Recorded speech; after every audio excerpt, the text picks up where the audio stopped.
ہم لوگوں کی یہ ہمیشہ سے یہ شکوہ اور شکایت ہوتا ہے کہ ہماری جو حاجتیں ہیں اور ہماری جو ضرورتیں ہیں وہ پوری نہیں ہو رہی ہوتی، اور ہم لوگ جو ہے اپنی حاجتوں کو پورے کرنے کی ہوس میں لوگوں کے آگے ہاتھ پھیلانا شروع کر دیتے ہیں۔ تو ہمارے لیے اللہ رب العزت نے ایک ایسا مہینہ عطا فرما دیا ہے، اور ہم اس مہینے میں داخل بھی ہو چکے ہیں، ہم وہ رمضان گزار بھی رہے ہیں۔ وہ رمضان مبارک ایسا ہے کہ جس میں انسان کی حاجتیں پوری ہوتی ہیں۔ تو اس لیے ہم نے اس رمضان مبارک میں جتنے دن رہ چکے ہیں اس میں ایک اور چیز کو اپنے ساتھ شامل کر لینا ہے، وہ ہے حاجت کے نوافل۔ ہم نے جتنا ہو سکے جب بھی ہمیں موقع ملے حاجت کے نوافل کو زیادہ سے زیادہ پڑھنا ہے۔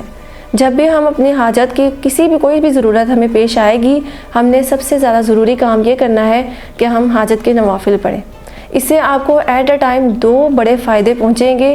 پہلا یہ کہ جب آپ اللہ رب العزت سے بار بار مانگے نہیں آئیں گے، چھوٹی سے چھوٹی چیز جب آپ کو ضرورت ہوگی آپ حاجت کے لیے نفل پڑھیں گے اور اللہ سے مانگیں گے تو 2 طرح سے آپ کو فائدہ ہوگا۔ ایک تو وہ چیز آپ کو مل جائے گی اور اللہ پاک آپ کی حاجت کو پورا کر دیں گے، اور دوسری یہ کہ جو آپ نے بار بار آ کر اللہ رب العزت سے مانگا ہے اور اللہ پاک سے آپ کا تعلق بنا ہے تو اس کا آپ کو بہت بڑا فائدہ ہوگا کہ اللہ پاک کو اپنے بندے کا مانگنا بہت پسند ہے۔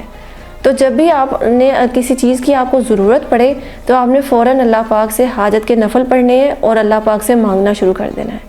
اس کا ہمیں اتنا فائدہ ہوگا کہ ہماری جو رمضان مبارک میں روٹین بنے گی وہ بعد میں بھی جاری رہے گی، اور آپ جب حاجت کے نفل پڑھ لیں تو آپ کو اس کے بعد ایسے معجزے اللہ پاک کی طرف سے نظر آئیں گے کہ آپ کا دل پھر ہٹے گا ہی نہیں کہ میں حاجت کے نفل چھوڑوں۔ جب ہم اس پر لگ جائیں گے، ایک بار ہماری عادت بن جائے گی تو پھر سارا سال آپ کو اس کا بہت فائدہ رہنے والا ہے۔ اور اسی وجہ سے جو لوگ جو حاجت کے نفل پڑھنا شروع کر دیتے ہیں انہیں اتنے اس کے معجزے نظر آتے ہیں کہ پھر وہ دوبارہ کسی کے بھی محتاج نہیں رہتے، اور اللہ پاک ہمیں صرف اپنا ہی محتاج رکھتے ہیں جب انسان حاجت کا نفل پڑھنے شروع کر دے۔ اور اللہ پاک کو یہ بھی بات بہت پسند ہے کہ اس کے بندے اس سے مانگتے رہیں۔